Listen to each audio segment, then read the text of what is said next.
Salam sejahtera umat sedharma semuanya. Terima kasih atas laknat Tuhan Yang Maha Esa.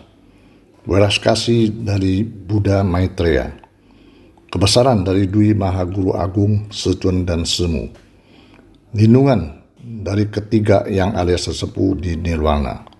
Bimbingan dan dukungan dari para sesepuh dan pandita.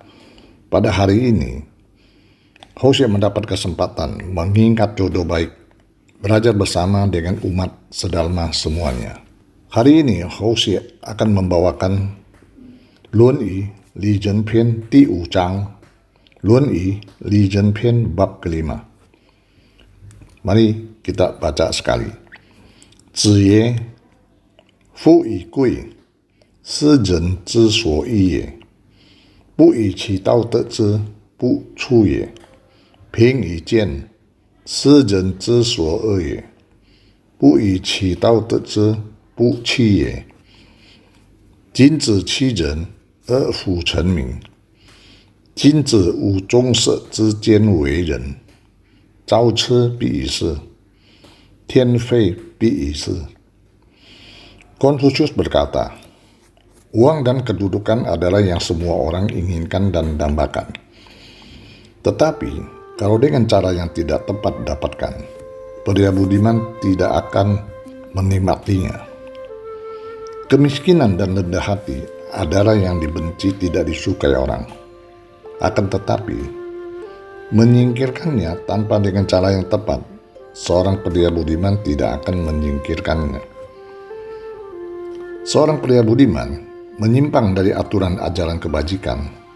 Bagaimana ia bisa menjadi terkenal? Seorang pria budiman, biarpun hanya punya waktu luang sedikit untuk makan, terburu-buru, atau ketika terantar pun akan tetap mematuhi aturan ajaran kebajikan. Paragraf ini mencerminkan pandangan Konfusius. Ini sering diabaikan dalam studi Konfusius sebelumnya. Tampaknya, Konfusius pada zaman dulu menganjurkan bahwa orang hanya membutuhkan kebajikan dan kebenaran saja. Tidak butuh mencari dan mengambil keuntungan atau keinginan. Nyatanya tidak demikian. Tidak ada orang yang mau hidup dalam kemiskinan serta kehidupannya terlantar. Semua ingin hidup kaya dan nyaman, tetapi ini harus dilakukan dengan cara yang tepat dan diperoleh lewat jalur yang benar. Kalau tidak, lebih baik hidup tetap miskin daripada menikmati kekayaannya. Ide ini masih memiliki nilai yang tidak bisa diremehkan saat ini. Kekayaan dan kedudukan adalah yang dituju setiap orang. Tetapi, bila dengan cara yang tidak benar mendapatkannya, seorang pria budiman tidak akan menikmati dan memanfaatkannya. Sedang kemiskinan dan rendah kedudukan itu dibenci setiap orang. Akan tetapi, tidak melalui jalur yang tepat untuk melepaskannya, sebagai pria budiman tidak bisa menyingkirkannya. Jika seorang budiman menyimpang dari ajaran kebajikan, bagaimana bisa menjadi terkenal? Maka, biarpun situasi dan suasana apapun, tetap pegang teguh etika kebajikan. Berpegang teguh pada iman, tidak melanggar ajaran kebajikan. Dalam pandangan Konfusius, setiap orang pasti berpikir, jalankan kehidupan yang kaya, singkirkan kemiskinan. Ini adalah suatu hal yang baik. Tetapi, bagi seorang pria budiman, kekayaan dan kebangsawanan harus didapat dengan cara yang benar. Meski hidup miskin tidak baik, jika ingin menghilangkannya juga dengan jalan yang baik. Jalan ini yang dilakukan seorang pria budiman, dan cara jalan ini adalah jalan kebajikan dan kebenaran. Ini adalah dasar bagi seorang pria budiman untuk memantapkan diri, entah itu kaya atau miskin. Entah itu antara terburu-buru atau waktu terlantar pun tidak boleh melanggar prinsip ini. Beberapa orang berpikir, hidup ini penuh dengan kesengsaraan. Orang selalu berjuang dalam kesulitan. Ada beberapa kebenaran dalam pandangan ini. Mari kita pikirkan, mengapa bisa terjadi pada orang-orang tersebut? Apa sumber penderitaan mereka? Apakah ada orang yang bisa terhindar dari kesulitan ini, supaya hidup menjadi padat dan bahagia?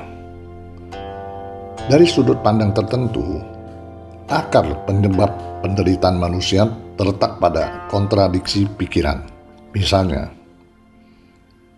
beberapa orang menghargai kekayaan, tapi tunggu setelah dia punya kekayaan, menghadapi keinginan akan kekayaan sendiri oleh anak cucunya, serta realitas melebutnya, hatinya penuh dengan kesusahan. Ini karena dia memiliki pemikiran etis yang kuat di benak pikirannya. Konflik antara konsep kekayaan dan etika menyebabkan rasa kesulitannya. Jika berpegang teguh pada keyakinan, dia tidak akan kesulitan. Misalnya, ada beberapa orang menghargai keluarga di bawah usahanya, anak-anak berbakti, istri patuh. Mungkin mereka miskin, hidup mereka cukup menderita. Tapi, selama akhlak cinta kasih keluarga masih ada, mereka bisa menjalani kehidupan yang penuh kasih sayang. Ini sangat bagus sekali. Di dalam bab ini, pertama-tama Konfusius mengatakan, kita sebagai orang awam secara logika suka kejar dengan sukacita adalah kaya dan mulia, kedudukan tinggi. Apakah memiliki kondisi dan status material yang baik? Menurut sudut pandang orang ini saat ini, yaitu memiliki rumah, mobil, dan menjadi pejabat. Sedang miskin dan rendah kedudukan, yaitu hidup dalam kemiskinan, tidak ada status sosial. Untuk kaya dan mulia, inilah yang dikejar semua orang. Tetapi, jika Anda tidak menggunakan cara yang benar untuk mendapatkan kaya dan mulia, tidak diperoleh dengan mentaati hukum, diperoleh secara ilegal, misalnya penghindaran pajak, penyuapan, maling, dan lain-lain, maka pria budiman itu tidak akan menerimanya. Itu juga sama. Seorang pria budiman tidak akan menyingkirkan kemiskinan dan kerendahan hati dengan cara ini. Kalau seorang pria budiman sudah meninggalkan etika kebajikan, bagaimana bisa disebut pria budiman? Pria budiman, biarpun saat makan dan saat terlantar pun, tidak menyimpang dari kebajikan, selalu bertindak sesuai dengan etika kebajikan. Orang ketika dilahirkan hanya memiliki tubuh telanjang, tidak tahu apakah itu miskin atau kaya. Bahkan kaisar, pangeran, waktu lahir juga demikian. Tidak tahu apakah kaya atau miskin. Setelah lahir memiliki sandang pangan, rumah tinggal, dapatkan berbagai sumber daya, itu adalah kekayaan ekstra. Dengan adanya kekayaan ekstra ini, baru adanya kehilangan juga. Kekayaan tidak bisa diandalkan. Konfusius biasa mengurangi makan dan minuman air putih. Yanzi, dalam makanan dan minuman, hidupnya sederhana. Itu penampilan aslinya. Sedang Zilu memakai pakaian lusuh, dengan pria berpakaian mewah berdiri bersama, hatinya tidak merasa ada masalah, tidak merasakan kerugian sedikit pun. Di awal tulisan ini ada disebutkan segala hal yang dilakukan dalam kehidupan sehari-hari. Tak boleh meninggalkan etika kebajikan, yaitu Tao.